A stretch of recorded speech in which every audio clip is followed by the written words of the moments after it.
Doctor Bhimrao Ramji Ambedkar, भारतीय संविधान के निर्माता की जीवन गाथा। डॉक्टर भीमराव रामजी आंबेडकर, जिन्हें बाबा साहेब आंबेडकर के नाम से भी जाना जाता है, एक असाधारण व्यक्ति थे जिन्होंने न केवल भारतीय संविधान का निर्माण किया बल्कि सामाजिक न्याय और समानता के लिए आजीवन संघर्ष किया। उनका जीवन कठिनाइयों, दृढ़ संकल्प और अद्वितीय बौद्धिक क्षमता की एक प्रेरणादायक कहानी है। प्रारंभिक जीवन और शिक्षा। भीमराव का जन्म 14 अप्रैल 1891 को मध्य प्रदेश के महू नामक छोटे से गांव में एक महार परिवार में हुआ था, जिसे उस समय अछूत माना जाता था। उनका परिवार मराठी पृष्ठभूमि का था और उनके पिता रामजी मालोजी सकपाल ब्रिटिश भारतीय सेना में सूबेदार के पद पर कार्यरत थे। अपनी जाति के कारण भीमराव को बचपन से ही सामाजिक भेदभाव और अपमान का सामना करना पड़ा। स्कूल में उन्हें अन्य छात्रों से अलग बैठना पड़ता था और पानी पीने के लिए भी उन्हें दूसरों पर निर्भर रहना पड़ता था। इन कठिनाइयों के बावजूद भीमराव के पिता ने उनकी शिक्षा के महत्व को समझा और उन्हें पढ़ने के लिए प्रोत्साहित किया। उन्होंने अपनी प्रारंभिक शिक्षा स्थानीय स्कूलों से प्राप्त की। प्रतिभाशाली होने के कारण उन्होंने अपनी पढ़ाई में उत्कृष्ट प्रदर्शन किया। 1907 में उन्होंने अपनी मैट्रिक की परीक्षा उत्तीर्ण की और आगे की शिक्षा के लिए बम्बई, अब मुंबई चले गए। बम्बई में उन्होंने एल्फिंस्टन कॉलेज में दाखिला लिया और 1912 में अर्थशास्त्र और राजनीति विज्ञान में स्नातक की डिग्री प्राप्त की। इसके बाद उन्होंने बड़ौदा के महाराजा सयाजीराव गायकवाड़ तृतीय की छात्रवृत्ति प्राप्त की, जिससे उन्हें उच्च शिक्षा के लिए विदेश जाने का अवसर मिला। उच्च शिक्षा और बौद्धिक विकास। 1913 में आंबेडकर संयुक्त राज्य अमेरिका गए और कोलंबिया विश्वविद्यालय में दाखिला लिया। यहाँ उन्होंने अर्थशास्त्र, समाजशास्त्र, इतिहास और दर्शनशास्त्र जैसे विषयों का गहन अध्ययन किया। 1915 में उन्होंने अर्थशास्त्र में स्नातकोत्तर MA की डिग्री प्राप्त की और उनका शोध प्रबंध ब्रिटिश भारत में वित्त का विकास था। इसके बाद वे London school of economics and political science में आगे की पढ़ाई के लिए लंदन चले गए। हालांकि बड़ौदा राज्य की छात्रवृत्ति समाप्त होने के कारण उन्हें बीच में ही भारत लौटना पड़ा। भारत लौटने के बाद उन्होंने कुछ समय तक बड़ौदा राज्य सरकार में काम किया, लेकिन वहां भी उन्हें जातिगत भेदभाव का सामना करना पड़ा।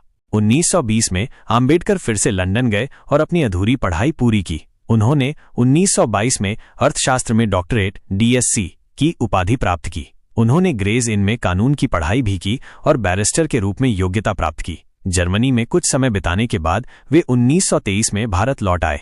सामाजिक और राजनीतिक संघर्ष।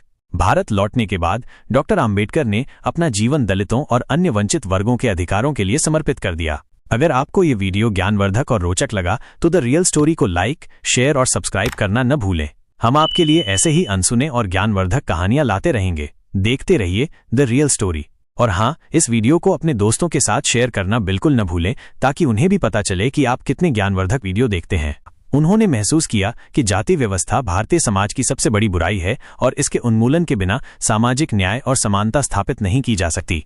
उन्होंने 1924 में बहिष्कृत हितकारिणी सभा की स्थापना की, जिसका उद्देश्य दलितों के सामाजिक और आर्थिक उत्थान के लिए काम करना था। उन्होंने दलितों को शिक्षा प्राप्त करने, संगठित होने और अपने अधिकारों के लिए लड़ने के लिए प्रेरित किया। उन्होंने कई समाचार पत्र और पत्रिकाएं शुरू की, जैसे मूक नायक, बहिष्कृत भारत और जनता, जिनके माध्यम से उन्होंने अपनी आवाज बुलंद की और सामाजिक अन्याय के खिलाफ जागरूकता फैलाई।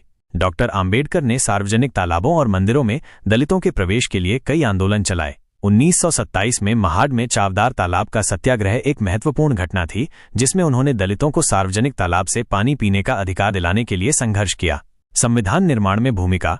भारत की स्वतंत्रता के बाद डॉक्टर आंबेडकर को संविधान सभा के सदस्य के रूप में चुना गया। उन्हें संविधान मसौदा समिति का अध्यक्ष बनाया गया, जो भारत के संविधान का प्रारूप तैयार करने वाली सबसे महत्वपूर्ण समिति थी। डॉक्टर आंबेडकर ने अथक परिश्रम और अपनी अद्वितीय कानूनी और बौद्धिक क्षमता का उपयोग करके एक ऐसा संविधान तैयार किया जो न्याय, स्वतंत्रता, समानता और बंधुत्व के सिद्धांतों पर आधारित था। भारतीय संविधान में दलितों और अन्य पिछड़े वर्गों के अधिकारों की रक्षा के लिए विशेष प्रावधान किए गए, जैसे कि आरक्षण और अस्पृश्यता का उन्मूलन। भारतीय संविधान को 26 नवंबर 1949 को संविधान सभा द्वारा अपनाया गया और 26 जनवरी 1950 को ये लागू हुआ। डॉक्टर आंबेडकर को भारतीय संविधान का जनक और आधुनिक भारत का निर्माता माना जाता है।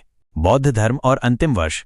अपने जीवन के अंतिम वर्षों में डॉक्टर आंबेडकर बौद्ध धर्म की ओर आकर्षित हुए। उन्होंने महसूस किया कि बौद्ध धर्म में सामाजिक समानता और न्याय के सिद्धांत निहित हैं, जो उनके अपने विचारों से मेल खाते हैं। 14 अक्टूबर 1956 को नागपुर में उन्होंने लाखों अनुयायियों के साथ बौद्ध धर्म ग्रहण किया।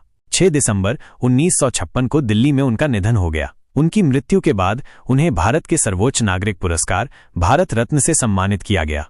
विरासत। डॉक्टर भीमराव रामजी आम्बेडकर एक महान समाज सुधारक, न्यायविद, अर्थशास्त्री और राजनीतिज्ञ थे। उनका जीवन और कार्य आज भी लाखों लोगों को प्रेरणा देता है। उन्होंने भारतीय समाज में व्याप्त जातिगत भेदभाव और असमानता के खिलाफ अथक संघर्ष किया और एक ऐसे न्यायपूर्ण और समतावादी समाज की नींव रखी जहां सभी नागरिकों को समान अधिकार और अवसर प्राप्त हों। भारतीय संविधान उनका सबसे महत्वपूर्ण योगदान है, जो आज भी देश की लोकतांत्रिक व्यवस्था और सामाजिक न्याय की भावना को बनाए हुए है। उनका जन्मदिन 14 अप्रैल भारत में अम्बेडकर जयंती के रूप में मनाया जाता है और यह दिन सामाजिक न्याय और समानता के प्रति उनकी अटूट प्रतिबद्धता की याद दिलाता है।